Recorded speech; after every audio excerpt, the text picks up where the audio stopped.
Tito, capítulo 1, y hoy día vamos a ver el versículo 8 y 9. Tito, capítulo 1, y hoy día vamos a ver el versículo 8 y 9. La semana pasada, ya estamos en nuestra cuarta sesión respecto a un tema en específico dentro de la epístola a Tito, y es el tema del liderazgo dentro de la iglesia. Y hoy día vamos a continuar. Nos ha tomado 4 sesiones. Espero que esta, si es que Dios nos permite, esta quizás sea la última respecto al tema del liderazgo. Claro que vamos a hablar más en las siguientes exposiciones. Pero Pablo en estos versículos, a partir del versículo 5 hasta el versículo 9, Pablo nos va a mostrar cuáles son las características y la necesidad que tenemos de líderes y pastores dentro de la iglesia, los cuales sean calificados. Y nos hemos tomado 4 sesiones, esta es nuestra cuarta sesión. Hoy día estamos viendo el liderazgo bíblico dentro de la iglesia, que es lo que Dios demanda de los pastores dentro de la iglesia, cuál debe ser su carácter, cuáles deben ser sus dones, cuál debe ser su carácter específicamente. Hemos estado viendo respecto a esto. Y hoy día vamos a continuar viendo el capítulo 1, versículo 8 y 9. Es el pasaje que nos toca hoy día. La semana pasada hemos visto el versículo 7 o parte del versículo 7. Porque, hace 2 semanas habíamos visto el versículo 6 y 7 también.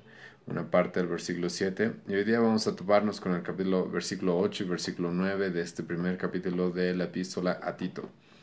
Así que espero, hermanos, les esté ayudando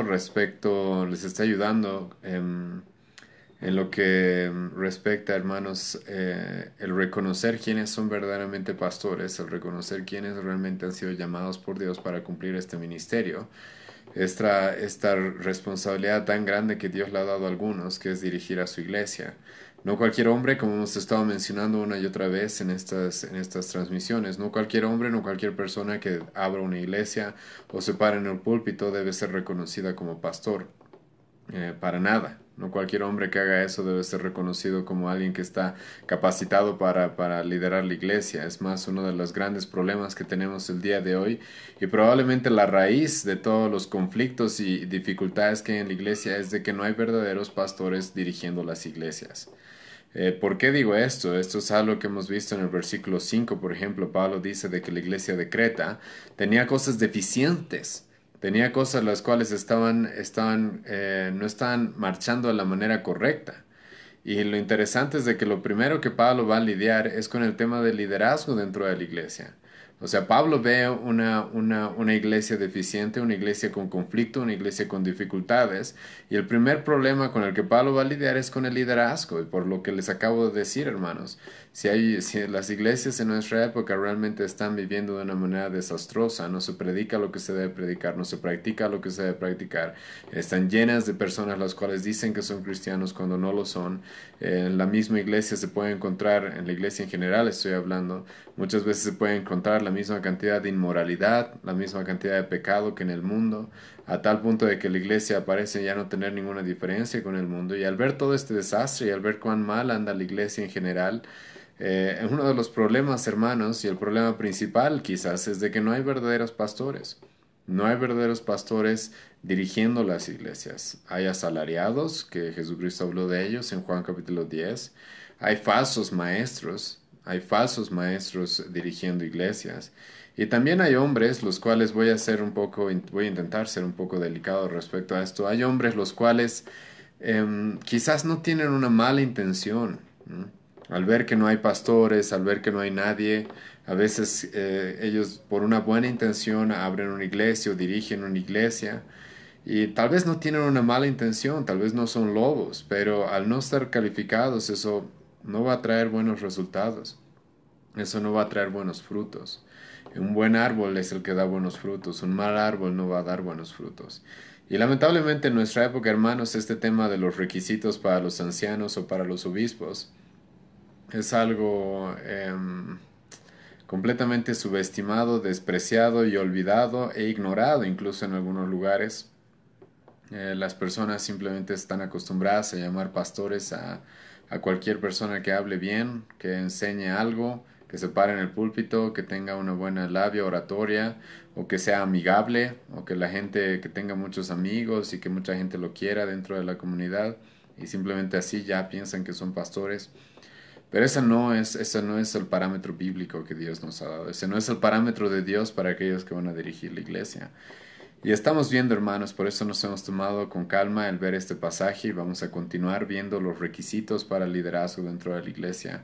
¿Quiénes son aquellos que pueden ejercer este ministerio? ¿Quiénes son aquellos que pueden ejercer esta labor dentro de la casa de Dios? Que tiene que ser columna y baluarte de la verdad. Y si no lo es, hermanos, es porque probablemente no hay pastores que verdaderamente sean pastores llamados por Dios. Pastores, y voy a ser enfático en esto, pastores sí hay.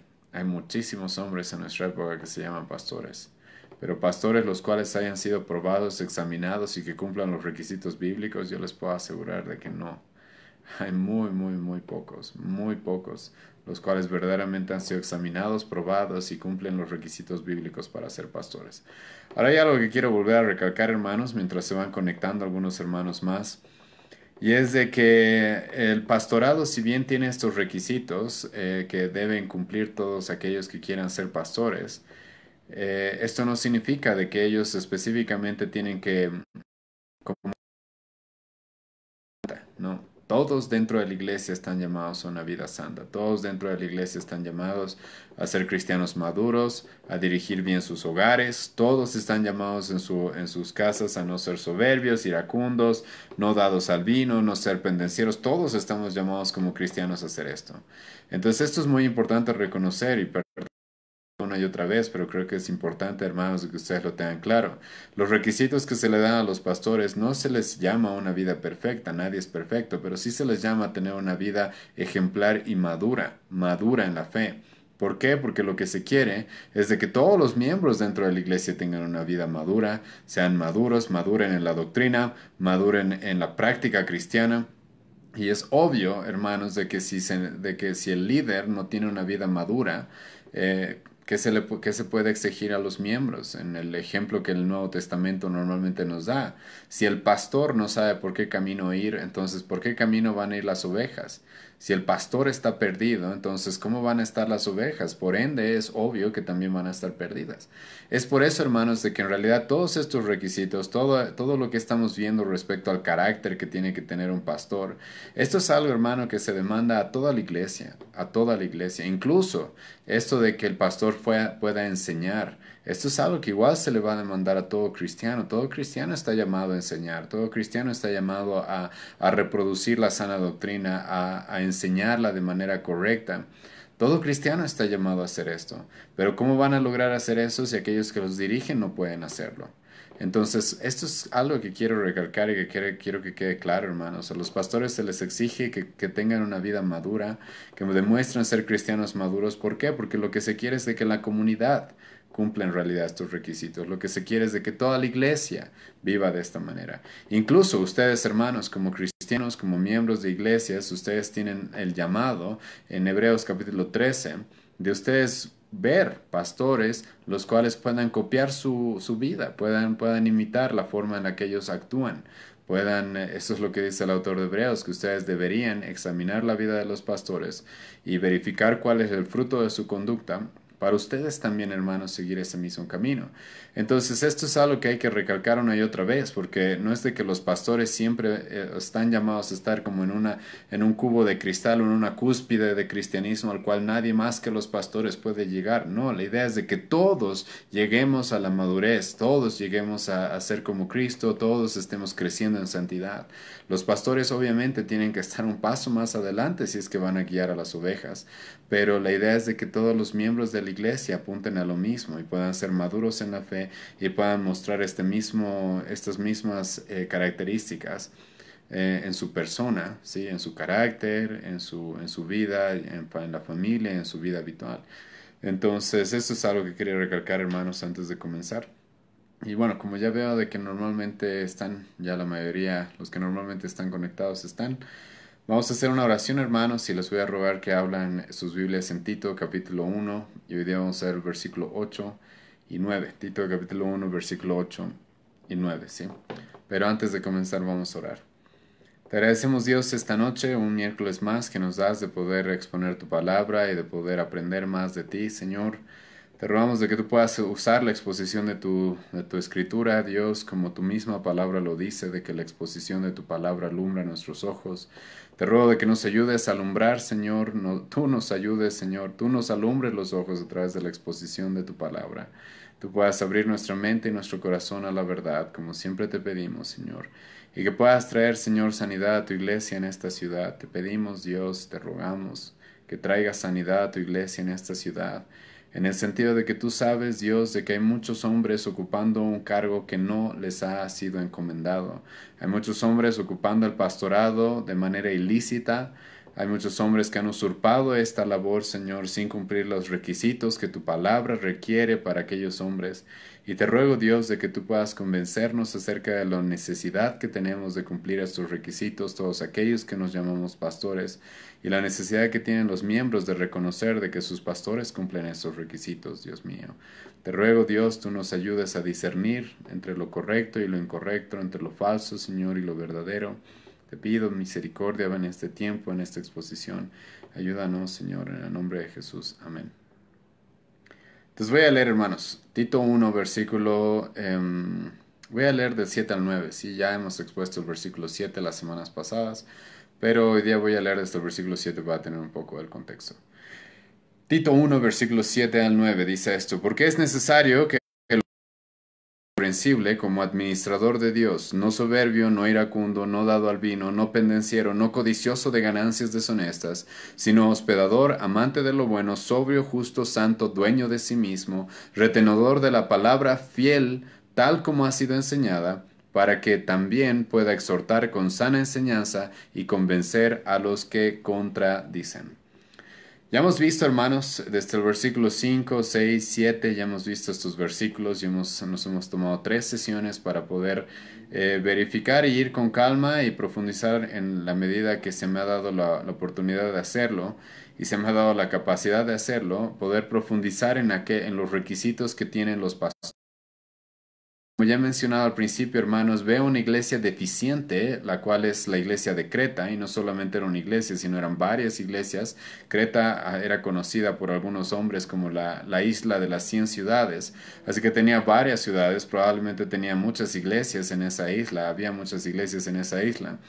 Y Pablo sabe de que están viviendo momentos difíciles, Pablo sabe de que están deficientes. La iglesia no está cumpliendo su propósito, la iglesia no está haciendo lo que debía hacer. Y el primer punto con el que Pablo va a lidiar, hermanos, es con el liderazgo. Y eso tiene que llamar nuestra atención a la importancia del liderazgo dentro de la iglesia. Si la iglesia es deficiente, lo más probable, hermanos, es de que no está siendo dirigida por hombres los cuales han sido llamados por Dios y cumplen los requisitos que Dios requiere de los pastores para ejercer la labor de pastor. Hermanos, si las iglesias no están haciendo lo que deben, si las iglesias están llenas de problemas, si las iglesias son deficientes, muy probable es de que no tienen pastores los cuales sean calificados para dirigir a la grey del Señor. Y por eso es que Pablo lidia primeramente con eso. Primeramente va a lidiar con este tema acerca de los requisitos y la necesidad que tiene la iglesia de pastores. Está bien, tenemos que corregir lo deficiente y lo primero con lo que vamos a lidiar es con que haya verdaderos pastores. Hermanos, esto es algo sumamente importante. Algunos hermanos, los cuales yo sé que están en algunas iglesias, las cuales están intentando reformar, están intentando cambiar, están intentando... Hermanos, las cosas no van a cambiar y no van a mejorar a menos de que hayan hombres los cuales verdaderamente hayan sido llamados por Dios, verdaderamente hayan sido examinados y cumplan los requisitos que hemos estado viendo en estas últimas sesiones. A menos de que esto suceda, hermanos, la iglesia va a continuar deficiente.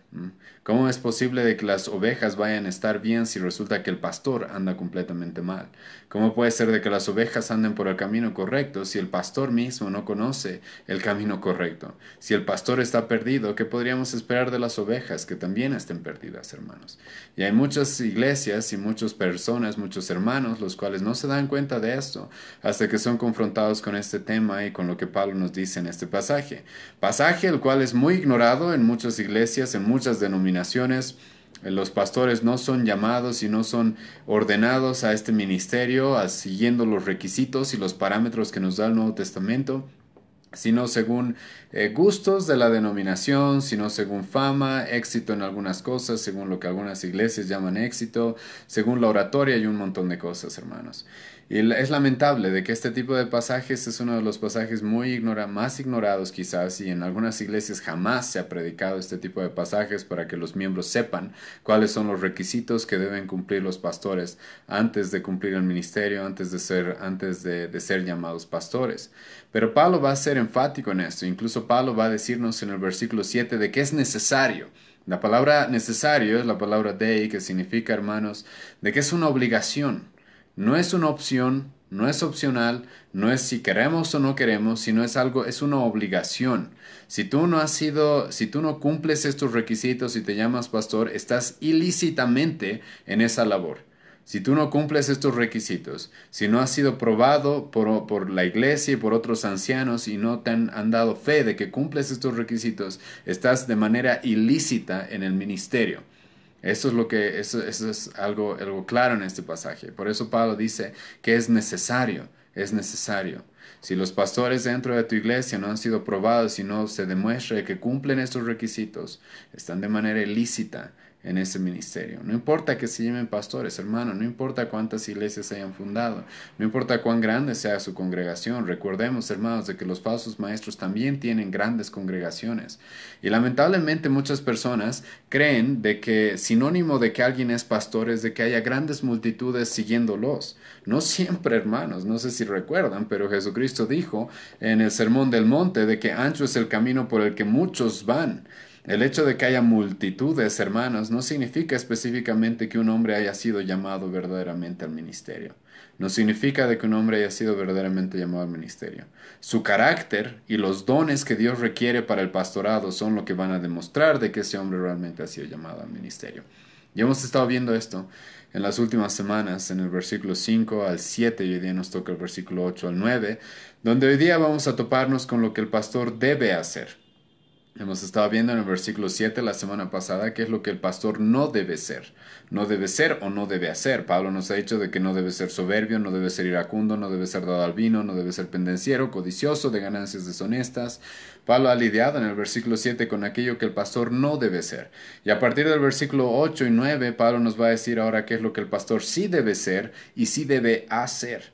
Hay ciertas cosas las cuales el pastor no puede mostrar en su vida, y hay ciertas cosas las cuales el pastor debe mostrar en su vida, debe mostrar en su vida. Versículo 8 es donde vamos a comenzar el día de hoy, y la primera característica o requisito para aquellos que sean llamados pastores en el versículo 8 es de que sea un hombre que es hospedador, alguien hospedador. ¿Qué significa la palabra hospedador? Significa alguien, hermanos, que tiene las puertas abiertas de su casa para recibir extraños. Y no solamente extraños, obviamente, sino también personas de la iglesia, miembros. Tiene sus puertas abiertas, hermanos, para recibir visitas, incluso para hospedar. Creo que la palabra hospedador es algo que es bastante, se puede entender, con no mucha dificultad, sí o no. Pero aquí hay algo, hermanos, que es importante recalcar, que en nuestra época, no sé por qué la gente no, bueno, sé por qué, por ignorancia bíblica, no puede reconocer esto y no se da cuenta de esto. Vivimos una época en la cual los pastores son superestrellas. Los pastores más o menos son como actores, se comportan como si fueran actores famosos o se comportan como si fueran, no sé, artistas, ¿sí? Artistas de gran prestigio, y andan con guardaespaldas y andan se los puede ver solamente, predican, se suben al escenario a predicar, salen por una puerta de atrás, la gente apenas si los puede tocar, apenas si puede saludarlos, hermanos. Eso inmediatamente ha descalificado a un hombre para ser pastor. Aquellos hombres los cuales tienen esa actitud de que a mí nadie se me puede acercar así nomás porque yo soy la estrella. Nunca voy a olvidar, hace muchos años estaba yo trabajando en una boda, porque trabajo como fotógrafo, trabajando en una boda en un hotel aquí en el centro de la ciudad. En ese mismo hotel se estaba alojando un hombre que se hace llamar pastor, llamado Cash Luna, el cual la iglesia Eclesia lo ha traído muchas veces a nuestra ciudad para que infecte todas las iglesias o la mayor parte de las iglesias con sus enseñanzas. Y no, nunca voy a recordar que este hombre estaba alojado en un hotel de 5 estrellas y el momento que como yo sabía que era alguien popular, en aquella época yo no era cristiano, pero sabía de que él era alguien popular, alguien famoso en la farándula cristiana, entonces se me ocurrió grabarlo, tener una grabación de él. Inmediatamente vinieron los guardaespaldas a querer quitarme el video porque resulta que no se puede grabar a la estrella a la estrella o al gran artista cristiano que supuestamente también es pastor. Eso, hermanos, es algo que va en contra de alguien hospedador. La palabra hospedador es alguien que está dispuesto a pasar tiempo con las personas. No es solamente alguien que se para domingo tras domingo a predicar la palabra 1 hora o a veces ni siquiera predican la palabra, pero no es alguien que se para simplemente ahí y luego adiós, nos vemos la siguiente semana. No, es alguien accesible. La idea es esa, hermanos. Es alguien accesible. Es alguien que cuando una persona necesita ayuda está dispuesto a ir. Es alguien que cuando alguien en la iglesia necesita ayuda está dispuesto a recibir en su casa. Es alguien que está dispuesto a visitar y a ser visitado. Es alguien hospedador. Y esto es de suma importancia, hermanos, porque el ser pastor, hermanos, significa estar involucrado con el rebaño. Eso es parte de esta ilustración de ser pastor. El pastor en la antigüedad contaba las ovejas todos los días, dormía con las ovejas, dormía en la puerta del redil para vigilar de que no entren lobos o no entren ladrones. El pastor olía ovejas, ¿sí? El pastor no era alguien al cual estaba en un lugar especial al cual las ovejas jamás pueden acercarse. Eso no es ser pastor. Eso no es ser pastor. Eso es ser una estrella, eso es ser alguien famoso si quieres, eso es ser cualquier cosa, hermanos, menos pastor. El pastor es alguien hospedador. El pastor es alguien que está dispuesto a recibir personas en su hogar, dispuesto a comer con las personas, dispuesto a pasar tiempo con ellos. No sé si recuerdan, pero hemos estudiado en Romanos capítulo 1 un poco acerca de eso y hemos visto el carácter del apóstol Pablo respecto a la iglesia de Roma. Escuchen lo que el apóstol Pablo les dijo a los romanos, Romanos capítulo 1. Después de que el apóstol Pablo les mostró varias veces de que él quiere ir a Roma, él quiere estar con ellos. Y escucha lo que dice el versículo 10, hasta el versículo 9. Porque testigo me es Dios a quien sirvo en mi espíritu en el evangelio de su Hijo, de que sin cesar hago mención de vosotros siempre en mis oraciones, rogando de que de alguna manera tenga al fin por la voluntad de Dios un próspero viaje para ir a vosotros, porque deseo veros para comunicaros algún don espiritual, a fin de que seáis confirmados. Y esto es para ser, escucha bien esto, mutuamente confortados por la fe que nos es común a vosotros y a mí. El apóstol Pablo dice, sí, yo quiero ir a Roma, yo quiero predicarles y quiero confirmarlos en la fe, pero no solamente eso, sino quiero que seamos mutuamente confortados, mutuamente edificados. El apóstol Pablo no iba a ser un hombre, hermanos, el cual, como acabo de mencionar, iba a ir a ciertos lugares a dar una charla por 1 hora y luego a alojarse en el hotel más prestigioso y si alguien quiere verme, bueno, tiene que pedir cita con mi secretaria o tiene que pedir cita con esto y con aquella persona, sino no. El apóstol Pablo quería estar con su gente, quería estar con los cristianos, quería ser mutuamente confortado. No por nada los de Éfeso, en Hechos capítulo 20, Pablo va a decir, yo he estado con ustedes casa por casa muchas veces, predicándoles. Y es esto, hermanos, lo que se refiere Pablo acá. Esta es una característica del pastor. El pastor va a estar dispuesto a estar con las ovejas, a estar con las ovejas. Es hospedador. Hay personas, yo he conocido hermanos, los cuales han salido de falsas iglesias, que cuando me tocó visitarlos, que es lo que normalmente hacemos, bueno, lamentablemente en nuestra época es triste porque no me pueden visitar ni ir a visitar, pero espero que eso cambie pronto. Pero me tocó ir a hermanos a visitarlos y estos hermanos me dijeron esto, he estado 10 años en tal iglesia y nunca un pastor ha pisado mi casa para ver cómo estoy, para ver quién soy incluso. Nunca. Eso no es ser pastor, hermano. Eso no es ser pastor. El pastor va a estar dispuesto, hermanos, a estar con los miembros, a recibirlos y ser recibido también en sus casas, a estar dispuesto a abrirles las puertas de su hogar para las necesidades que tengan. Ahora, aquí sí se toca un punto que es un poco complicado y que debo resolverlo, hermanos. ¿Qué pasa cuando la iglesia crece mucho? ¿Ustedes creen? Y les voy a preguntar esto. ¿Ustedes creen que en el libro de Hechos, capítulo 2, resulta que la iglesia empezaron siendo 3,000 personas? Ahora escucha. ¿Ustedes creen de que Pedro podía recibir 3,000 personas en su casa? Creo que no, ¿verdad?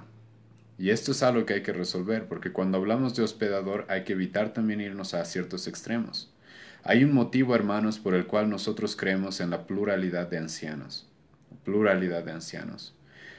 Cuando la iglesia va creciendo, cuando la iglesia crece y pueden llegar a ser muchos, nosotros no tenemos nada en contra en que las iglesias crezcan lo que el Señor quiera que crezcan.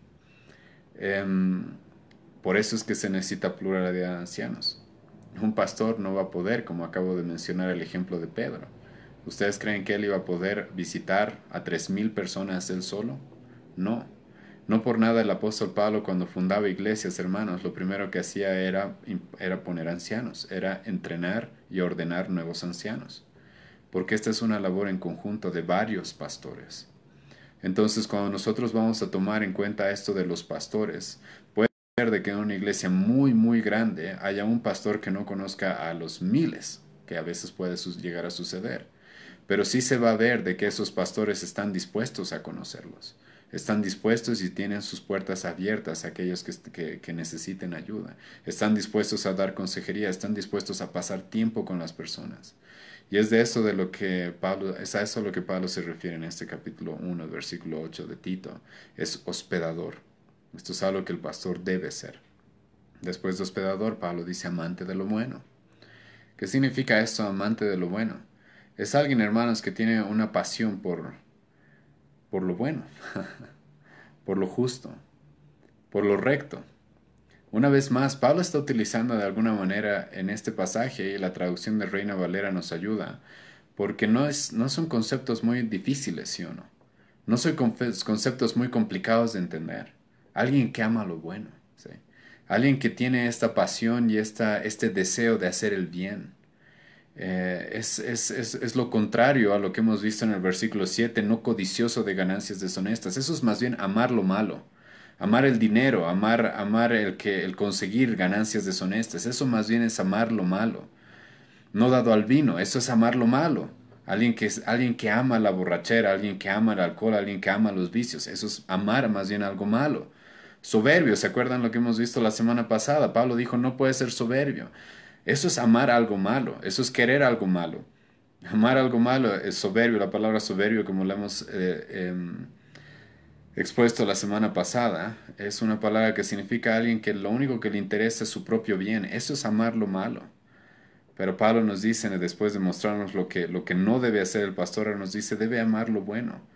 Por ende, nosotros afirmamos de que es completamente lo contrario a lo que nos dijo en el versículo 7. Es alguien que va a buscar más bien hacer lo bueno para los demás. Es alguien para el cual su vida no va a girar alrededor de él y sus deseos, sino de las necesidades de otros.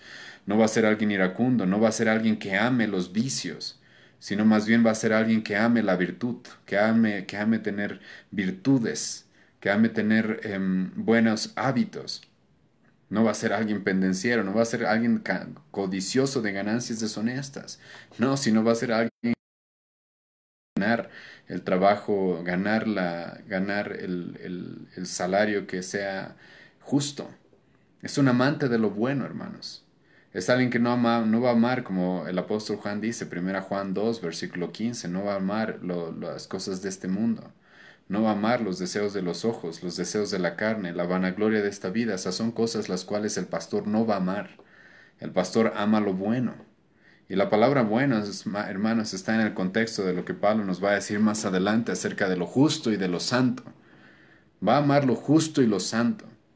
Ahora, aquí hay algo importante cuando hablamos, hermanos, de esto de hablar lo justo y lo santo. Y es de que una persona, escucha bien esto, no puede amar lo justo y lo santo y lo bueno y al mismo tiempo amar lo malo. Eso es algo que es imposible.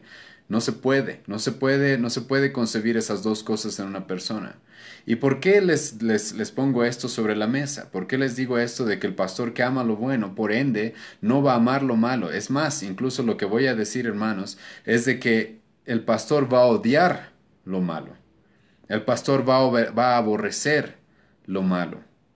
Escucha lo que el apóstol Pablo va a decir en Romanos 12, versículo 9. Escucha lo que el apóstol Pablo va a decir en ese pasaje. Y esto tiene relación con esto de amar lo bueno. Tú no puedes amar lo bueno y ser neutral ante lo malo. Eso, si, escucha, si realmente amas lo bueno, no puedes ser neutral ante lo malo. No puedes ser neutral ante lo malo. Déjenme ponerles un ejemplo, pero primero déjenme leerles este pasaje en Romanos capítulo 12, Romanos 12, versículo 13. Romanos 12, versículo 9, perdón. Escucha lo que dice Pablo. El amor sea sin fingimiento. Aborreced lo malo. Seguid lo bueno. Escucha lo que dijo el salmista. Salmo 97, versículo 10. Salmos 97, versículo 10. Escucha lo que dijo el salmista. Salmo 97, versículo 10. Los que amáis a Jehová, escucha lo que dicen. Aborreced el mal. Escucha lo que dice, los que amáis a Jehová, aborreced el mal. Hermanos, esto de amar lo bueno, esto al mismo tiempo tiene que significar aborrecer lo malo. Aborrecer aquello que está mal. Tú, si amas lo bueno, no puedes ser neutral hacia lo malo. Déjenme ponerles un ejemplo. Si tú amas a los niños, si tú amas a los niños, a los bebés, ¿cómo deberías sentirte acerca del aborto? ¿Neutral? No, si te sientes neutral, si sientes que el aborto no es tan malo, es porque realmente no amas a los niños. Es porque realmente no amas una nueva vida. Es porque realmente no amas a que esas criaturas inocentes, indefensas, en el vientre de sus madres. Pero si realmente los amas, cuando se te proponga el aborto, es algo que vas a aborrecer. Si tú amas la verdad, por ende vas a odiar la mentira. ¿Sí o no? ¿Sí o no? Es algo, hermanos, excluyente. Y cuando Pablo dice acá de que el pastor debe amar lo bueno, el líder, el obispo, el anciano debe amar lo bueno, implícitamente también se entiende de que él debe aborrecer lo que está mal. Como acabo de leer, Salmo 97, versículo 10, los que amáis a Jehová, aborreced lo malo. Esta es una característica que debe verse en el pastor, no solo el pastor, en todo cristiano, pero es una característica específicamente que que debe verse en el pastor. El pastor no puede ser neutral ante lo malo. El pastor no puede ser neutral ante lo malo. Si realmente ama lo bueno, va a aborrecer lo malo. Es por eso, hermanos, que un verdadero pastor cuando vea pecado lo va a confrontar. Lo va a confrontar. No sé si recuerdan a Juan el Bautista. ¿Se acuerdan qué hizo Juan el Bautista cuando se topó con Herodes? Herodes, el cual estaba adulterando con la mujer de su hermano. ¿Se acuerdan qué hizo Juan el Bautista? Lo confrontó. Esto es bien importante, hermanos. En nuestra época, los pastores que estamos dispuestos a confrontar lo que está mal, a confrontar lo injusto, a confrontar lo inmoral, a confrontar las mentiras, muchas veces se nos acusa de no tener amor. Pero escucha, en realidad confrontamos todas esas cosas. Adivina por qué. Porque amamos lo bueno. Yo no puedo estar tranquilo, hermano, cuando escucho prédicas en las cuales se está enseñando engaños. ¿Sabes por qué? Porque amo la verdad. Yo no puedo estar tranquilo cuando veo inmoralidad dentro de la iglesia. ¿Por qué? Porque amo lo justo y amo los mandamientos de Dios. Yo no puedo estar tranquilo cuando veo cosas malas. ¿Por qué? Porque amo lo bueno. Esa es la característica del amor, de amar lo bueno. Cuando tú amas lo bueno, aborreces lo que está mal, aborreces aquello que va en contra de aquello que amas. Y esta es una característica que debe verse en los pastores, hermanos. Muchos pastores en nuestra época son muy neutrales y por mucha conveniencia. Son muy neutrales, por ejemplo, con el tema del aborto. No están dispuestos a hablar como se debe hablar acerca de ese tema. Son muy neutrales respecto al tema de la homosexualidad. Son muy neutrales y normalmente siempre se disculpan antes de hablar de este tipo de temas. No es justo y es necesario que los pastores amemos lo bueno y al mismo tiempo aborrezcamos lo que está mal. Es más, no solamente es justo, sino es un requisito para aquellos que van a ser pastores. El pastor no puede tener una moralidad neutral, sino amamos lo bueno y al mismo tiempo aborrecemos lo malo, hermanos. Ese es un requisito para aquellos que sean pastores. Después de esto, Pablo continúa diciendo en el versículo 8 que sea sobrio, ¿Qué significa la palabra sobrio? Algunos de ustedes esto ya les está llamando la atención porque dicen, ¿acaso Pablo se está repitiendo acá?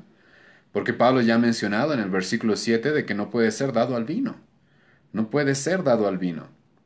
Entonces, ¿qué es lo que Pablo está haciendo acá? Una vez más está tocando este tema de que no puede tomar alcohol, porque nosotros, obviamente para nosotros esto de ser sobrio es el antónimo de ser un borracho, ¿sí o no? De andar alcoholizado.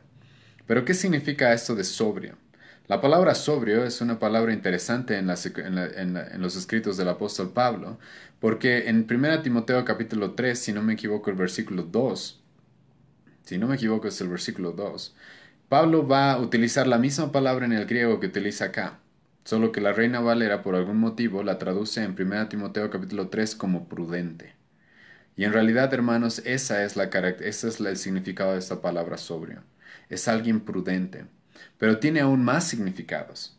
Alguien sobrio es alguien que tiene que puede actuar razonablemente. O sea, que piensa antes de actuar y que actúa de manera lógica.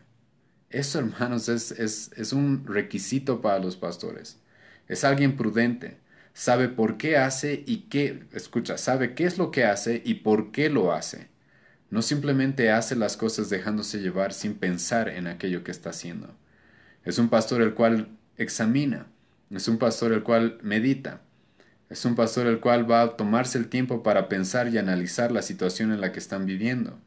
No es un pastor que va a actuar, hermanos, de manera impulsiva. No es un líder el cual se va a dejar llevar, sino va a ser prudente. Va a ser capaz de examinar y probar y saber y poder estudiar qué es lo que está sucediendo, tanto con lo que predica, con lo que enseña, como vamos a ver más adelante, con lo que practica también dentro de la iglesia.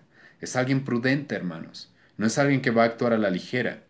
Es alguien el cual va a tomar en cuenta la lógica y la razón y va a ser lo más razonable posible para tomar decisiones correctas, según las evidencias que tenga respecto a cómo actuar, respecto a algunos temas que puedan surgir dentro de la iglesia. Va a ser alguien razonable y prudente respecto a cómo predicar la palabra. Es alguien que se va a dedicar al estudio, como vamos a ver más adelante. Es alguien que conoce la palabra, conoce la escritura de manera profunda. Es alguien que se va a dejar llevar, no escucha hermanos, es alguien que no se va a dejar llevar por cosas irracionales o ilógicas. Es alguien que se va a tomar el tiempo para pensar y analizar las cosas. Es alguien prudente, es alguien sobrio. Ahora, también tiene que ver con esto de no ser alguien alocado, de no ser alguien alocado. Y lo siento, pero muchos pastores de jóvenes, por más de que sean pastores, la realidad es de que no son pastores, porque actúan de manera alocada, no tienen esa sobriedad, no generan ese respeto en las personas. ¿Cuántas veces he visto personas que se llaman hombres, que se llaman pastores de jóvenes, los cuales actúan como adolescentes inmaduros? Eso es lo contrario a ser alguien sobrio, alguien prudente, alguien razonable. Ahora con esto, hermanos, por si acaso, no les estoy diciendo de que el pastor no puede tener buen humor, no estoy diciendo eso, no estoy diciendo de que el pastor tiene que ser alguien serio y frío y que jamás se le puede salir una broma, jamás van a escuchar de él una broma o algún chiste o algo así, para nada, hermanos. Pero en su carácter habitual es alguien sobrio, es alguien prudente, ¿sí? Es alguien el cual incluso causa respeto en las personas. Es alguien que causa respeto en las personas. He visto, hermanos, sobre todo pastores jóvenes, que lamentablemente no sé por qué se les llama pastores si todavía actúan como jovenzuelos inmaduros, si todavía actúan, como ya he mencionado, como adolescentes.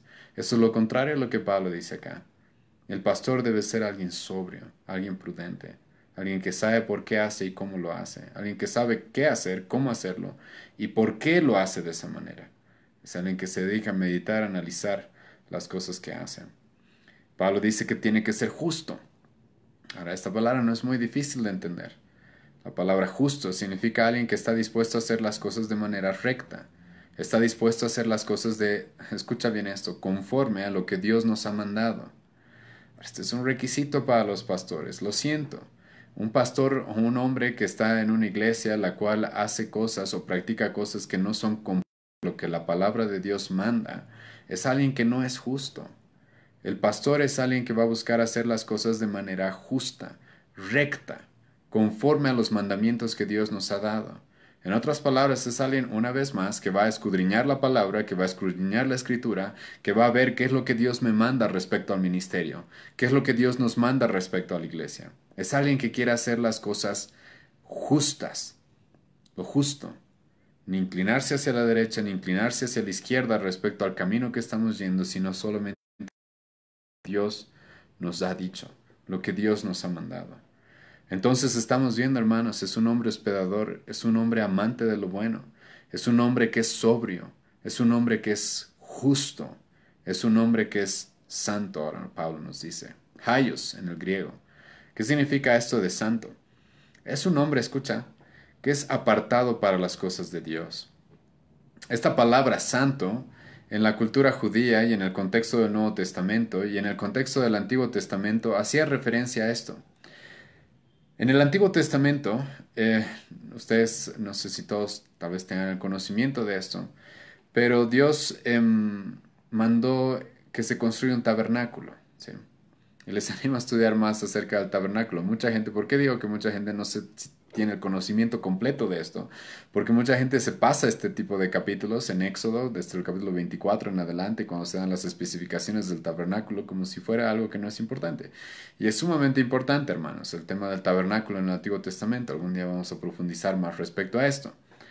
Pero el tabernáculo, para resumir, era el lugar donde la presencia de Dios iba a estar, se iba a manifestar.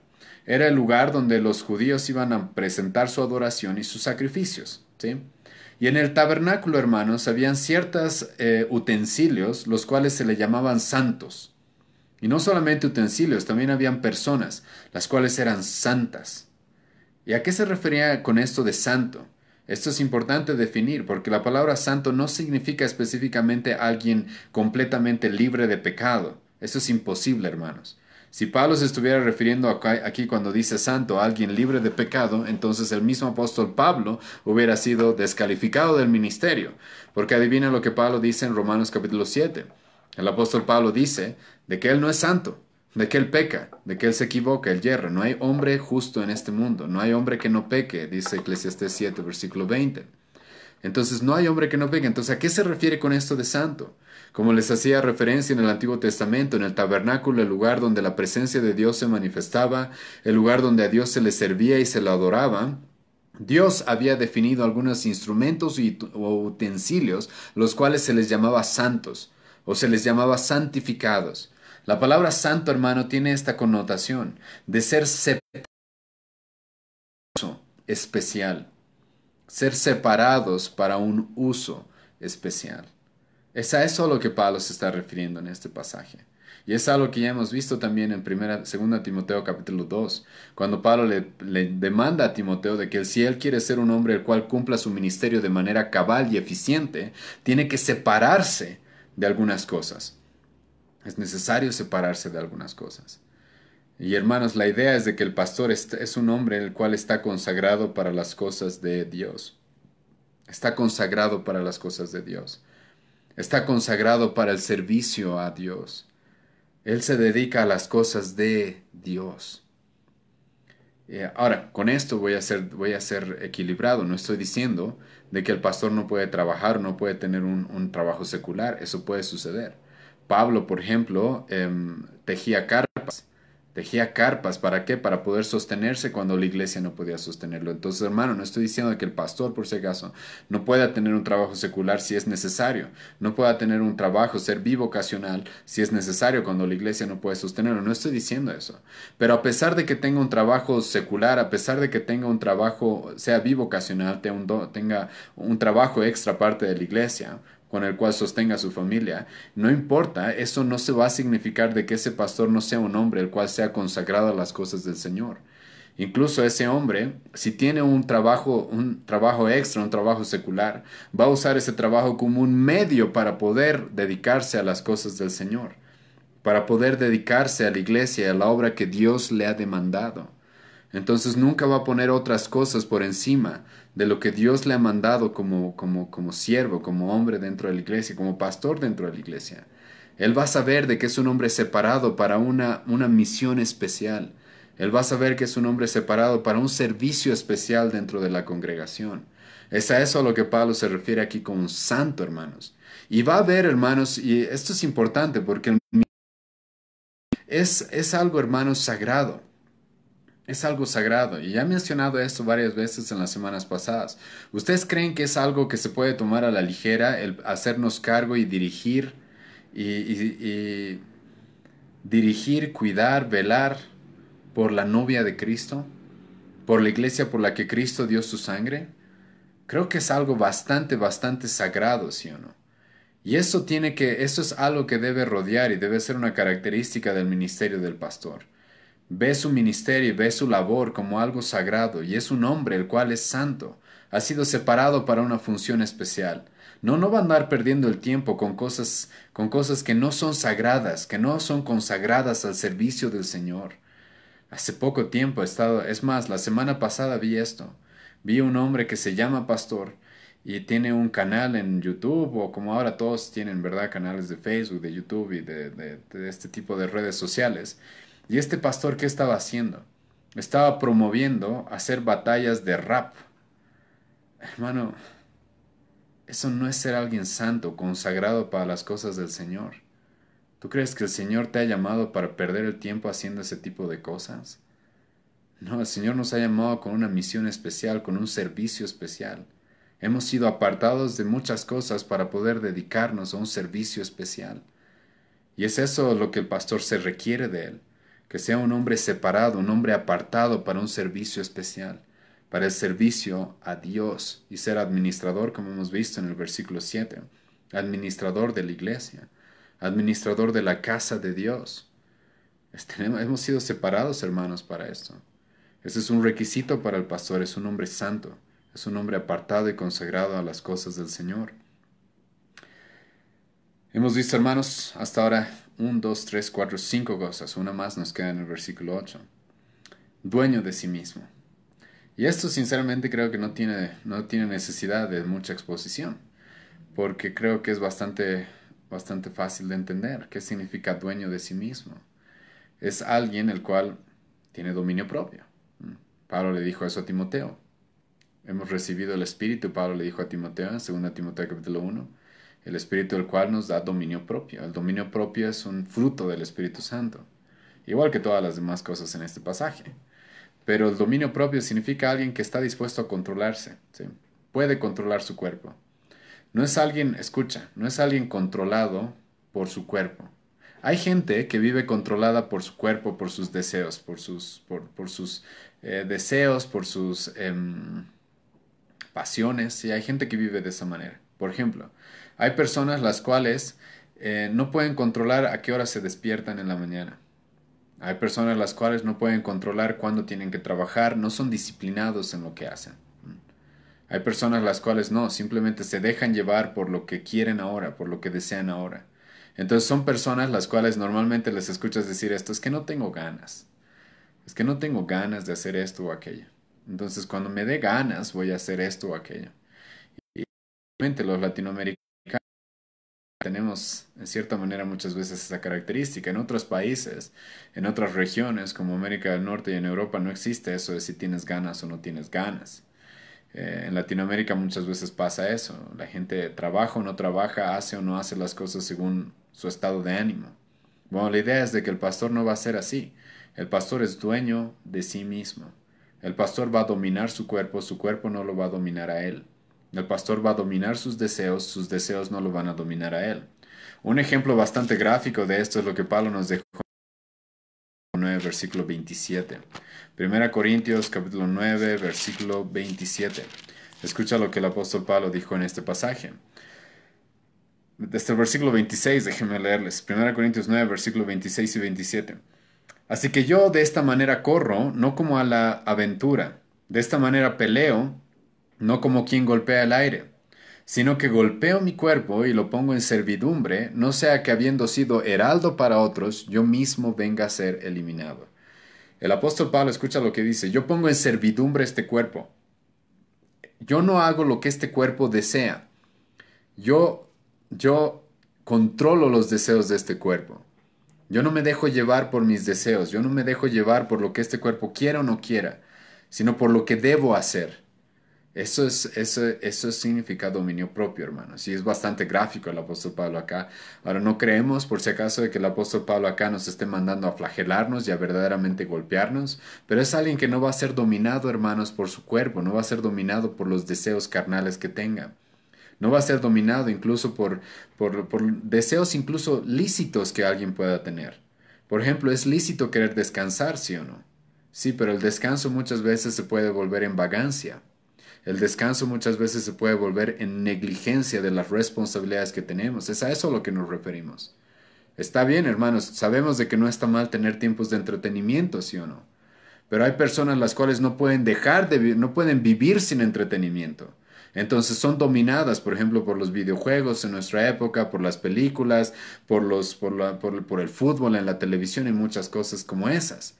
La idea es que el pastor no es así. El pastor se domina a sí mismo. El pastor se domina a sí mismo. Su cuerpo, sus deseos, no lo dominan a él, sino él domina a su cuerpo y sus deseos. Y lo pone bajo servidumbre. Él no es un esclavo de sus deseos. Y si han leído y si han prestado atención a la lectura de 1 Corintios 9:27, deben haber notado de que Pablo dice, yo pongo en servidumbre mi cuerpo porque cuidado, yo siendo heraldo para muchos, yo también sea eliminado. ¿A qué se refiere Pablo ahí? Pablo sabía de que él también él también cumplir los requisitos que nos está dando en este pasaje, hermanos. Pablo sabía eso. Pablo en 1 Corintios 9:27 no está diciendo de que él va a perder su salvación, sino está diciendo de que él va a perder el ministerio que tiene. Él sabe de que él debía cumplir los requisitos que estamos viendo acá, hermanos. Y esto es uno de los requisitos, que domine su cuerpo, que sea dueño de sí mismo, por pasiones o por cosas impulsivas. Déjenme darles un ejemplo más de esto y creo que es bastante importante, ¿sí? En el mismo pasaje que acabo de leer en 1 Corintios 9, ustedes pueden encontrar, si leen desde 1 Corintios 8 y 9, que les animo a hacerlo, un problema que había dentro de la comunidad cristiana en Corinto. La iglesia cristiana en Corinto era una iglesia muy inmadura y tenía serios problemas. Y algunos de esos problemas, hermanos, era de que algunas personas dentro de la iglesia de Corintio no estaban dispuestas a dominarse a sí mismas para velar por los más débiles, para velar por los nuevos en la fe, por los que todavía están madurando. Les pongo un ejemplo. En 1 Corintios 8:9, Pablo nos va a confrontar con esto. Había personas dentro de la iglesia las cuales decían, ¿sabes? Como cristianos tenemos libertad y podemos comer lo que querramos. Había personas las cuales se habían convertido al cristianismo pero venían del judaísmo. Y los judíos, no sé si saben, pero tenían una dieta bastante estricta. Los judíos no comían, por ejemplo, carne de cerdo. Los judíos no comían carne que había sido sacrificada a los ídolos, no comían carne vendida por los paganos. En aquella época, la carne, escucha, los paganos, aquellos que adoraban a los ídolos, hacían sacrificios de animales. Y luego esa carne, paganos. Y los paganos luego la hacían vender en los mercados. Y entonces los judíos y había ciertos cristianos los cuales decían, no podemos comer esa carne, ¿sí? Y había otros cristianos los cuales decían, no, yo sé que Cristo me ha dado la libertad para comer lo que yo quiera. Y entonces Pablo dice en 1 Corintios 8, específicamente 1 Corintios 8, Pablo dice, está bien, tenemos libertad para comer lo que querramos, pero debemos estar dispuestos a controlarnos a nosotros mismos.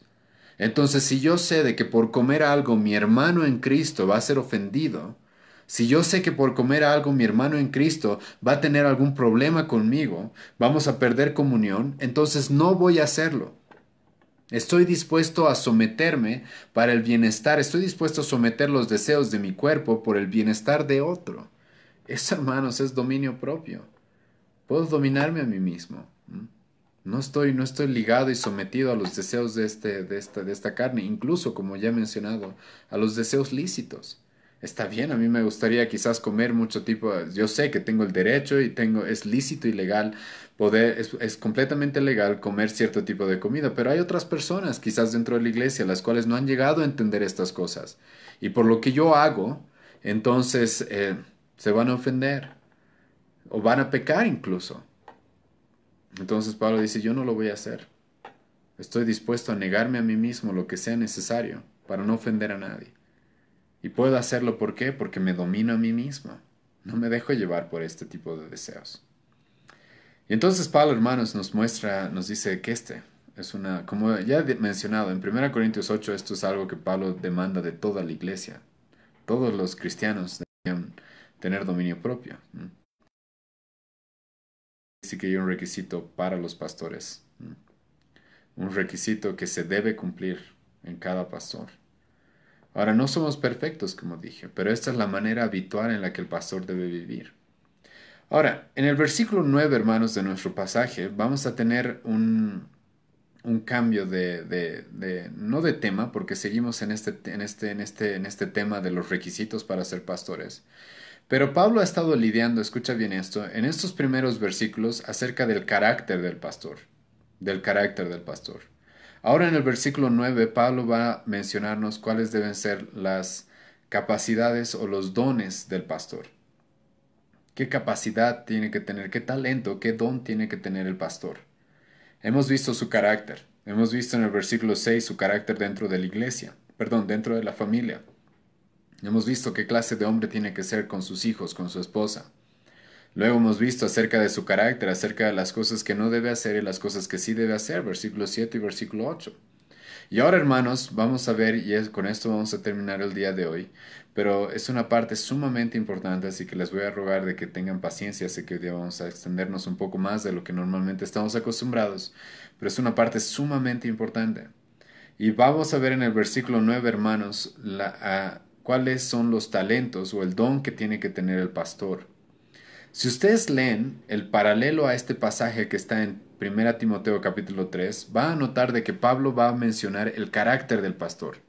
Y aparte de todo el carácter que tiene que tener, que es lo que hemos visto, no iracundo, no dado al vino, no pendenciero, no codicioso de ganancias deshonestas, hospedador, amante de lo bueno, sobrio, justo, santo y todas estas cosas que son cosas que se deben ver en el carácter del pastor. Pablo en 1 Timoteo capítulo 3 dice que el pastor tiene que tener un talento específico, tiene que tener un don especial, que sí o sí debe tener. ¿Cuál es este? Tiene que ser apto para enseñar. Eso es lo que Pablo dice en 1 Timoteo 3, apto para enseñar. Y ahora en nuestro pasaje en Tito capítulo 1, Pablo no se está contradiciendo, sino que más bien está exponiendo qué significa ser apto para enseñar. Y es lo que Pablo nos va a decir en el versículo 9. El pastor tiene que tener, hermanos, el talento de enseñar. Y ni siquiera solamente el talento de enseñar, sino de exhortar, corregir e incluso convencer a aquellos que se oponen. El pastor debe poder edificar a los cristianos, al pueblo de Dios con sana enseñanza, al mismo tiempo que el pastor debe poder confrontar, corregir, refutar a aquellos que traen una mala enseñanza. Y es algo que Pablo nos va a decir de que esto es un requisito para aquellos que quieran ser pastores. Deben ser aptos para enseñar. Y escucha lo que dice el versículo 9. Retenedor de la palabra fiel tal como ha sido enseñada. Ahora déjenme quedarme acá un momento, por favor. Escucha lo que el pastor no tiene que hacer. El pastor no se lo llama a ser un innovador. Escucha, al pastor no se le llama a predicar y enseñar lo que en ese momento le venga a la mente. Al pastor no se lo llama a traer nuevas revelaciones, nuevas filosofías, nuevas ideas. Al pastor no se le llama a tener prédicas llenas de sus propias experiencias, de sus propias vivencias. No. Escucha lo que dice el apóstol Pablo. Tiene que ser retenedor de la palabra fiel tal como ha sido enseñada. Pablo dice el pastor tiene que conocer la palabra. Es una de sus características, es uno de sus requisitos. Él conoce la escritura, él conoce la palabra. La palabra retenedor es una palabra fuerte de alguien que se agarra a algo, alguien que está dispuesto a sostener algo con todas sus fuerzas. Y eso es lo que dice el apóstol Pablo que tiene que hacer el pastor. Tiene que sostener la palabra fiel. Ahora, no cualquier palabra, sino la palabra tal como ha sido enseñada. Escucha esto. ¿A qué se refiere Pablo en el contexto aquí en Tito? ¿Qué es lo que Tito hubiera entendido cuando cuando le llega esta carta y hubiera leído este versículo? ¿Qué es lo que Tito hubiera entendido? Lo que Tito hubiera entendido es esto. Ok, yo tengo que enseñar lo que he aprendido del apóstol Pablo. Yo tengo que enseñar lo que he aprendido del apóstol Pablo, ¿sí? Eso es lo que Tito hubiera entendido. ¿Y cuál es la aplicación a nuestra época? La aplicación a nuestra época es de que el pastor no está llamado a ser innovador en las enseñanzas, sino el pastor está llamado a someterse a la enseñanza apostólica. Está llamado a someterse a lo que la Escritura ya nos enseña. No estoy llamado yo a traer nuevas interpretaciones, no estoy llamado yo a traer nuevas cosas y revelaciones que supuestamente Dios les da a algunos pastores en nuestra época, falsos pastores. No, estoy llamado a retener y a mantenerme firme en la doctrina que ya ha sido enseñada, hermanos. Y ustedes saben esto, nos pasamos días, meses, años en nuestra iglesia, ¿qué haciendo? Enseñando lo que los apóstoles enseñaron, enseñando lo que los profetas enseñaron y buscando enseñarles lo que ellos dijeron, cómo lo dijeron, de la manera que ellos lo dijeron, escucha bien esto, con el objetivo, con la meta, el propósito con el cual ellos dijeron las cosas. Y ahora con esto tengo que ser bastante cuidadoso, ¿sí? Porque la mayoría de los falsos maestros y de los falsos pastores en nuestra época, no voy a negar de que usan la Biblia, usan la Escritura, ¿m? Y van a agarrar versículos aquí, versículos allá. Pero realmente si tú te pones a analizar cómo predican y cómo enseñan, no te están enseñando lo que la Escritura dice. Te están enseñando lo que la Escritura dice, lo que ellos creen que la Escritura dice. Entonces agarran un versículo, por ejemplo, en Génesis, donde dice que Raquel era pastora, ¿sí? Y están agarrando versículos, sí, están usando la Biblia. Y entonces agarran ahí donde dice que Raquel era pastora y te dicen esto. Y por eso, hermanos, nosotros dentro de la iglesia tenemos que tener pastoras. Escucha lo que está haciendo. Está reteniendo lo que la palabra de Dios dice. Él está metiendo lo que él quiere que la palabra de Dios diga. Eso es algo muy distinto. Si tú lees el contexto de Génesis, vas a notar de que cuando dice de que Raquel era pastora, no se está refiriendo a pastora de iglesia. Se está refiriendo a de que ella tenía literal un rebaño de ovejas. Ella se dedicaba a cuidar el animal, la oveja, ¿sí? Era la pastora de las ovejas de su padre. No se está refiriendo a la iglesia. No se está refiriendo a cómo la iglesia debe ser organizada. Ahora, con este simple ejemplo quiero hacerles notar esto. Hay algunos pastores y la mayoría sí van a usar la escritura, pero van a utilizarla para decir lo que ellos quieren que diga. Es muy diferente lo que Pablo dice aquí en el versículo 9, un retenedor de la palabra fiel tal como ha sido enseñada. Lo que un verdadero pastor busca hacer es enseñar lo que la palabra ya dice en sí misma, sin agregarle yo nada, sino simplemente explicando lo que el apóstol ya dijo, lo que el profeta ya dijo, lo que Jesucristo dijeron, y por qué lo dijeron, y con cuál propósito lo dijeron. Esto es algo sumamente importante, hermanos, y esa es una característica del pastor. El pastor no está llamado, escucha, a divagar. El pastor no está llamado a innovar. El pastor no está llamado a buscar un montón de conjeturas de lo que él cree que la escritura está diciendo. No, sino está llamado a buscar y enseñar lo que la escritura ya dice en sí misma, y explicarla de tal manera que los hermanos puedan entender lo que el apóstol Pablo dijo, lo que el apóstol Pedro dijo, lo que Jesucristo dijo, lo que el profeta dijo, por qué lo dijo, cuándo lo dijo, cómo lo dijo, cuál era el propósito de lo que dijo y cómo lo aplicamos ahora. Pero todo está basado en lo que ya dice la palabra, en lo que ya se ha enseñado. Eso es algo completamente distinto, hermanos, completamente distinto a lo que muchos pastores hacen en nuestra época. Un ejemplo de esto también es Gálatas 3:18, por ejemplo. Gálatas 3, si no me equivoco, es versículo 18. Escucha lo que dice Pablo. Pablo dice, porque en Cristo Jesús ya no hay judío ni griego, ya no hay varón ni mujer, ya no hay ni esclavo ni libre. ¿Sí? Eso es lo que Pablo dice en Gálatas 3:18. Y entonces agarra uno de estos pastores progresistas de nuestra época y dicen, ven, ven, ven, ahí en ese versículo ya no hay varón ni mujer. ¿Y qué hacen con ese versículo? Lo utilizan como una excusa para afirmar de que el homosexualismo y el transgenerismo y los transexuales y todas estas personas que viven en este tipo de inmoralidad, está bien lo que hacen, porque ya no hay varón ni mujer, ¿sí? ¿Te das cuenta? Están usando la escritura, están usando un versículo, pero no te están diciendo lo que el apóstol Pablo quería decirte con ese versículo, sino te están diciendo lo que ellos quieren que tú aprendas según lo que su mente les dice, lo que su denominación les dice, su tradición les dice, su propia moralidad les dice. ¿Te das cuenta? Si tú lees, por ejemplo, Gálatas 3, vas a notar de que cuando Pablo dice de que ya no hay judío, ni griego, ni esclavo, ni libre, ni hombre, ni mujer, ¿a qué se está refiriendo? A de que cuando las personas llegan al Evangelio, ese tipo de divisiones ya no existen, ya no existen. Todos tenemos valor en Cristo. Todos tenemos valor en Cristo. Pablo está hablando en el contexto de Gálatas 3 del Evangelio y cómo el Evangelio se aplica a nuestra vida. No está hablando nada acerca de los homosexuales, nada acerca del transgenerismo o de los transexuales o de los travestis. No está hablando nada de eso. No tiene en mente el apóstol Pablo. No es el propósito de ese pasaje. Entonces cada pasaje, hermano, tiene un propósito, tiene un fundamento. Uno de los pasajes que me gusta utilizar para mostrarles esto, y algunos de ustedes se van a aburrir quizás en esta parte, pero ténganme paciencia porque yo sé que he usado esta ilustración varias veces, pero sé que hay muchos hermanos que recién están escuchando la exposición de la palabra y que necesitan abrir los ojos a esto. Así que escucha, yo he escuchado varias veces, y no solamente de uno, de varios probablemente, pero hay un pastor específicamente que se llama Dante Gebel, que él no es pastor, sí, es un falso maestro, no importa cuán famoso sea y cuán chistoso sea.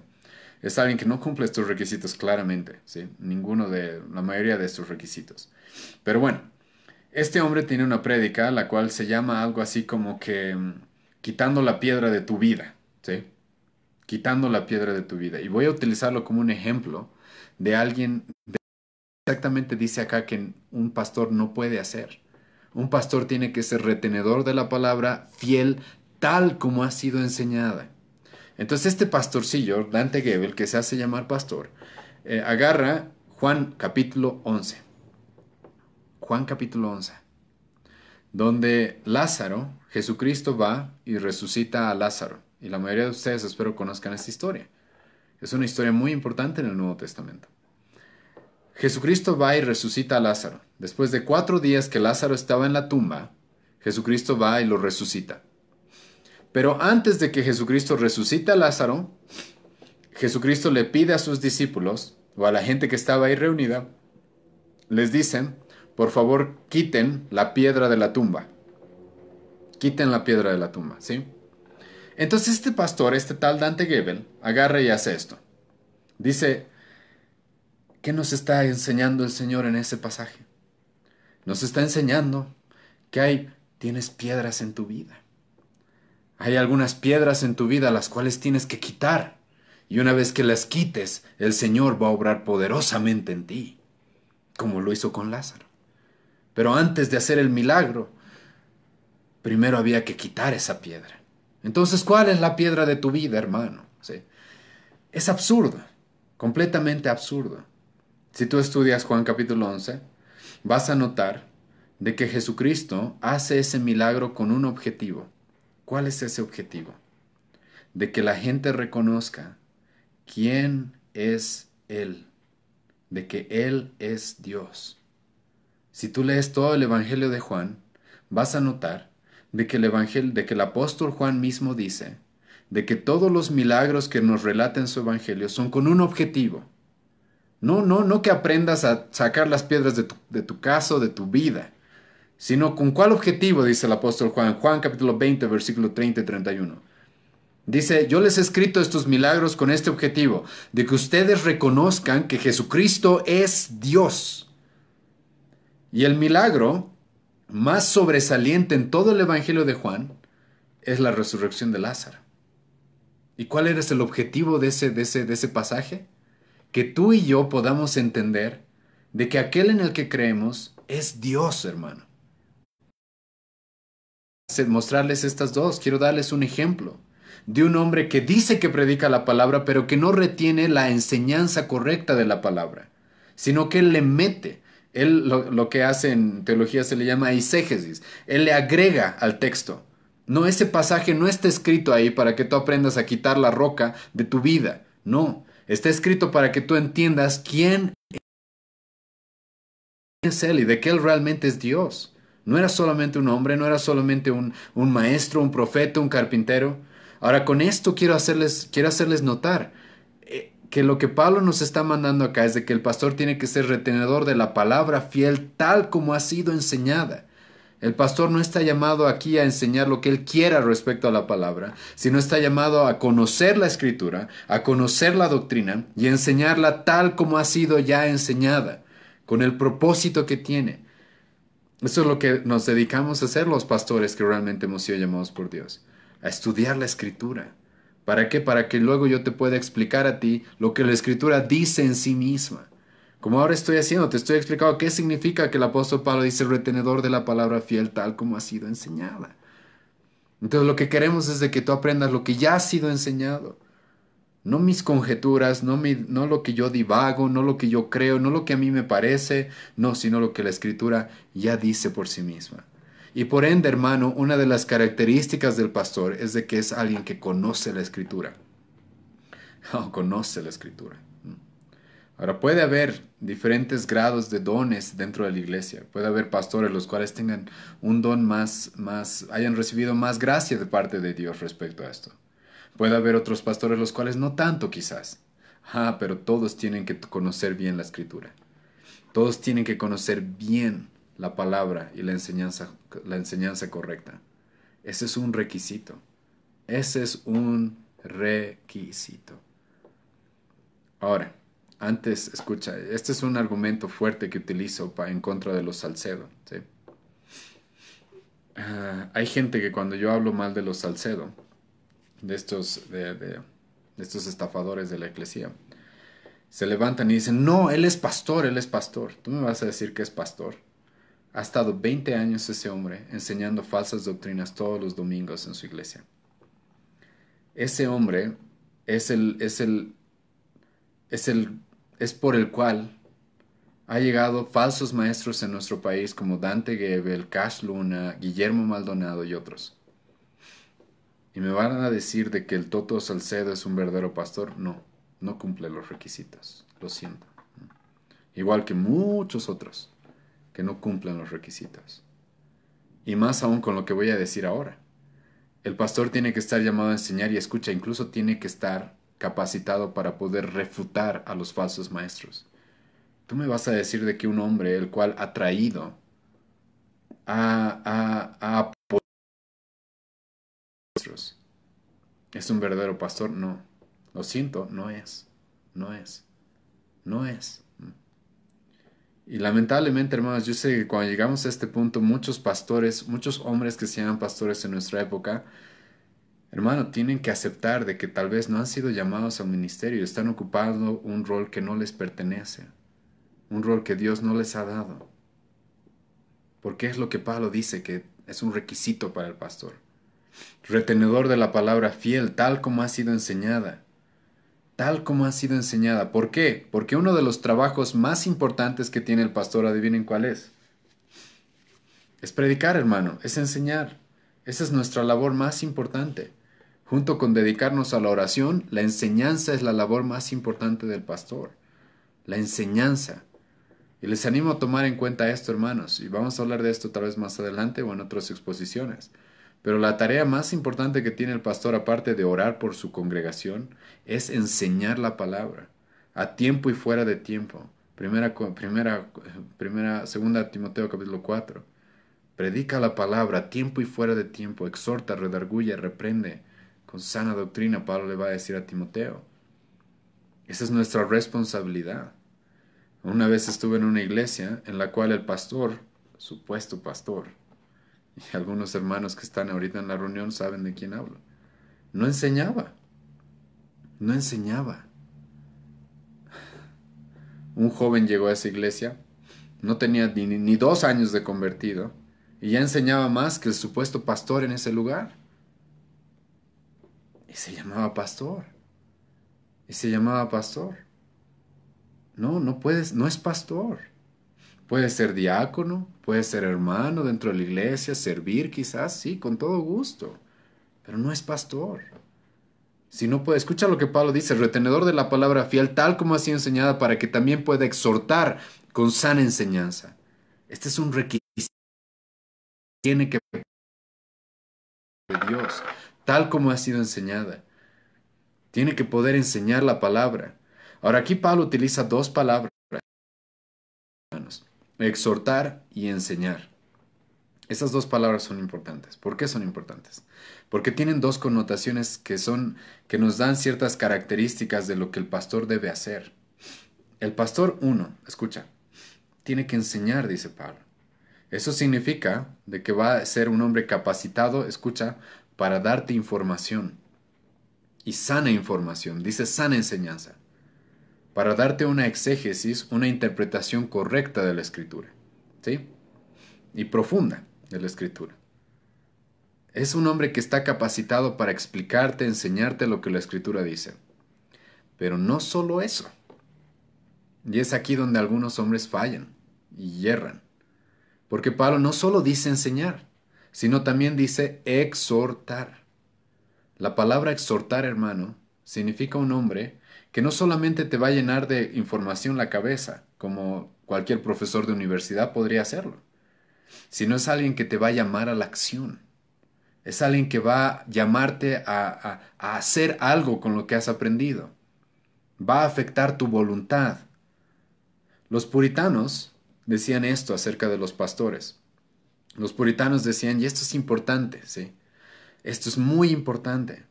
Los puritanos decían esto. Decían, un pastor o un predicador tiene que tener dos cosas. Tiene que ser como fuego en el púlpito o cuando enseña. ¿Qué significa esto de fuego? ¿Sí? Y no me estoy refiriendo al fuego de los pentecostales, ¿ya? ¿A qué se referían con fuego? Ellos decían esto.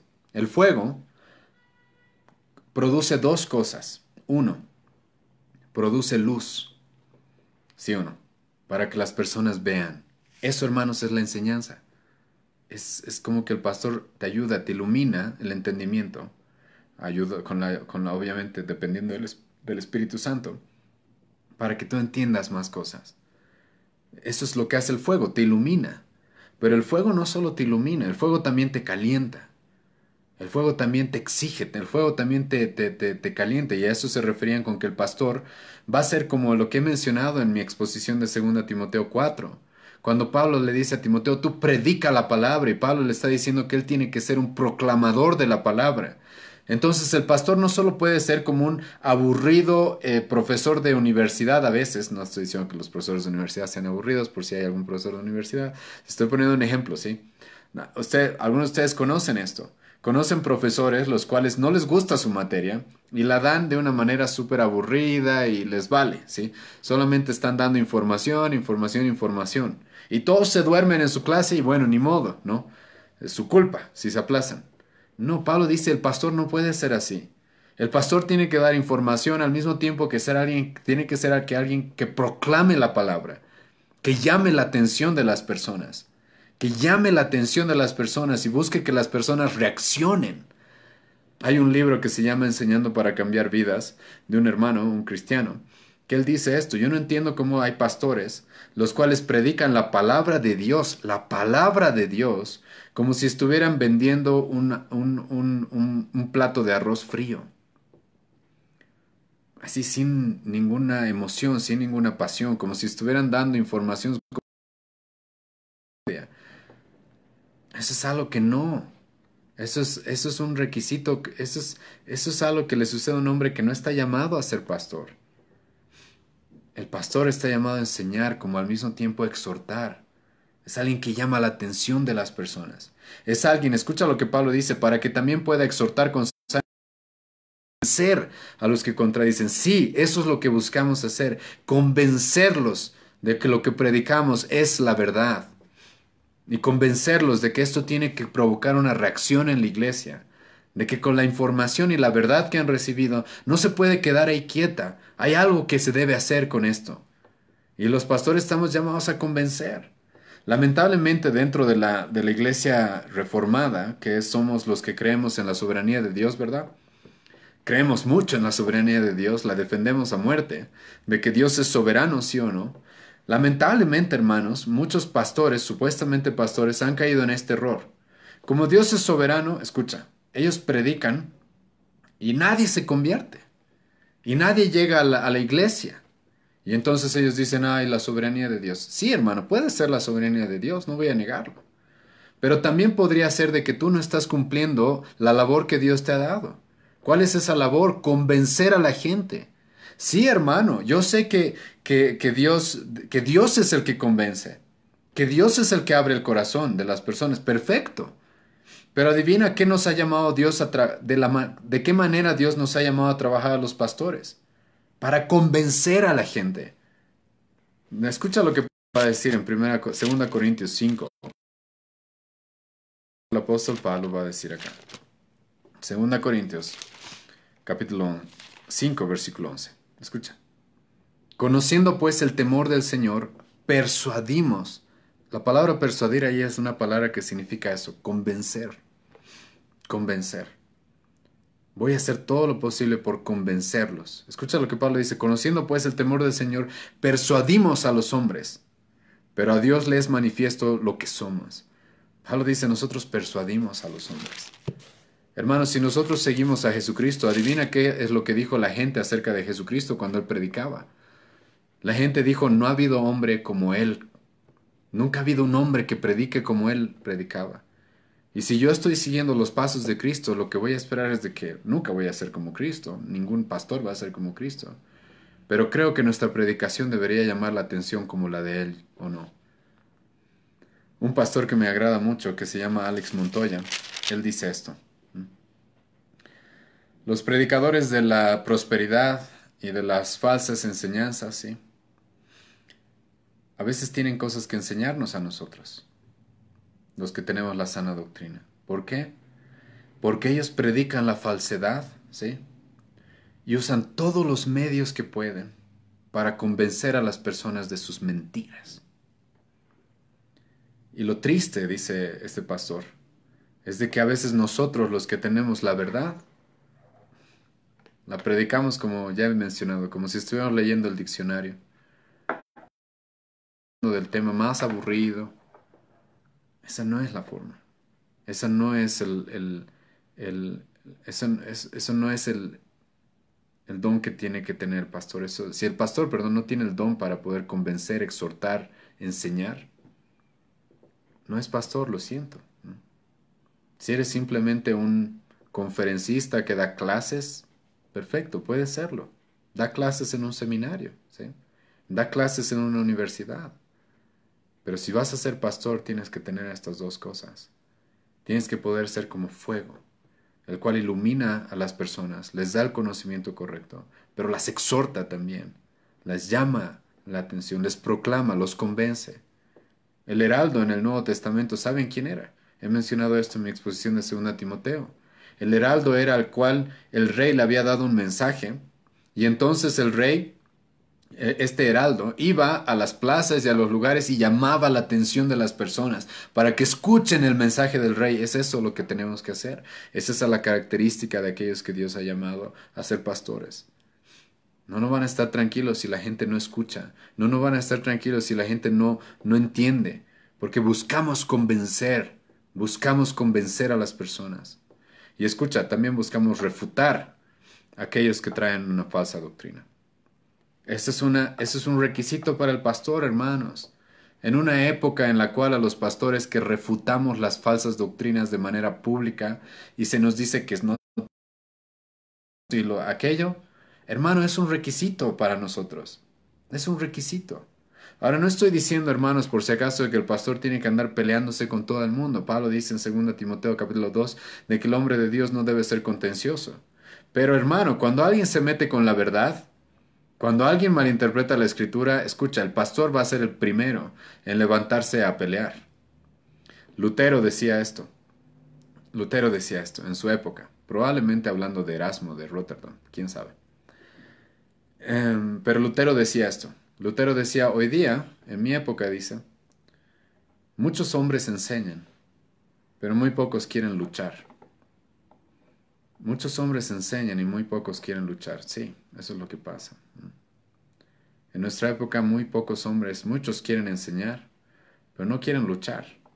Y lo que Pablo dice en este versículo, hermanos, es de que el pastor también está llamado a luchar. Escucha lo que dice. Para también exhortar con sana enseñanza y convencer, escucha, a los que contradicen. Algunos lo traducen esta parte como refutar a los que contradicen. El pastor es un hombre que está calificado para refutar y desenmascarar a los falsos maestros. Ese es nuestro trabajo, esa es nuestra labor y es uno de los requisitos que tenemos que cumplir. Me llama la atención, y yo he vivido esto en nuestra ciudad, que a veces se les pide a algunos pastores ya conocidos y con mucha trayectoria, hablen por favor lo que están las falsas doctrinas de la Iglesia, de poder de Dios, de Cristo viene, de pare de sufrir, hablen de manera pública, digan las cosas bien, directas, refuten. Y no quieren, no quieren, porque no, ellos tienen mucho amor y ellos no quieren meterse en problemas. ¿Se acuerdan cómo Pablo reaccionó cuando a los Gálatas se les estaba predicando un falso evangelio? ¿Se acuerdan cómo Pablo reaccionó en Gálatas capítulo 1, versículo 8 al 10? Cuando Pablo dijo, maldito el que traiga otro evangelio. ¿Se acuerdan cómo Pablo llamó a los falsos maestros en Filipenses cuando les dijo perros? ¿Se acuerdan cómo Jesucristo confrontó a los falsos maestros de su época cuando les dijo hipócritas, sepulcros blanqueados, víboras? Estaba dispuesto a refutarlos, hermano. Estaba dispuesto a debatir lo que haya que debatir. El pastor también. Y no solo está dispuesto, está capacitado. Pablo dice eso. Está capacitado para refutar las falsas enseñanzas y refutar a los que contradicen la verdadera enseñanza. Y esto, hermanos, es a lo que Pablo se refiere en 1 Timoteo capítulo 3 cuando dice apto para enseñar. Apto para enseñar es un pastor que conoce la palabra. La predica de manera correcta. La predica de manera correcta. Es un hombre el cual enseña y exhorta al pueblo de Dios. Y es un hombre el cual va a refutar a los lobos. En este pasaje, como algunos autores han mostrado, Pablo nos presenta que el pastor tiene una voz para las ovejas, para los cristianos, pero tiene también otra voz para los lobos, para los ladrones. Y esa era la labor del pastor, ¿sí o no? Una forma en la que trataba a las ovejas. Otra forma era la cuando se topaba con un lobo o con un ladrón que quería robarse sus ovejas o que quería lastimar y matar a sus ovejas. Y es un requisito que tiene el pastor, ¿sí? Tiene que conocer la doctrina. Un hombre, hermanos, que no conoce, que está años en el pastorado y no es sano en la doctrina, no es pastor. Un hombre que no entiende y no puede refutar las falsas doctrinas, no es pastor. No es pastor. Quizás lo sea más adelante si Dios lo capacita bien, pero mientras tanto no lo es. Y ahora, ¿por qué es tan importante esto? Escucha el versículo 10. Eso se lo vamos a dejar para la próxima semana, pero escucha el versículo 10. Porque hay aún, escucha lo que dice, porque hay aún muchos contumaces, habladores de vanidades y engañadores. Es por eso que el pastor tiene que estar entrenado en la doctrina. Entrenado en la doctrina. Tiene que conocer bien la enseñanza y ser capaz de poder enseñarla, ¿sí? Impartirla de manera eficaz, convenciendo a las personas y refutando a aquellas que sea necesario refutar. ¿Por qué? Porque hay muchos contumaces, habladores de vanidades y engañadores. Y si la iglesia no tiene pastores verdaderos, adivinen qué va a pasar con la iglesia. Adivinen qué va a pasar con los miembros, con las ovejas. Como Pablo le dijo a los de Éfeso en Hechos capítulo 20, esos lobos rapaces no van a tener compasión de las ovejas y las van a destruir. Eso es lo que va a pasar. Es por eso que es tan importante, hermanos, tener pastores los cuales sí son calificados de acuerdo a los estándares del Nuevo Testamento.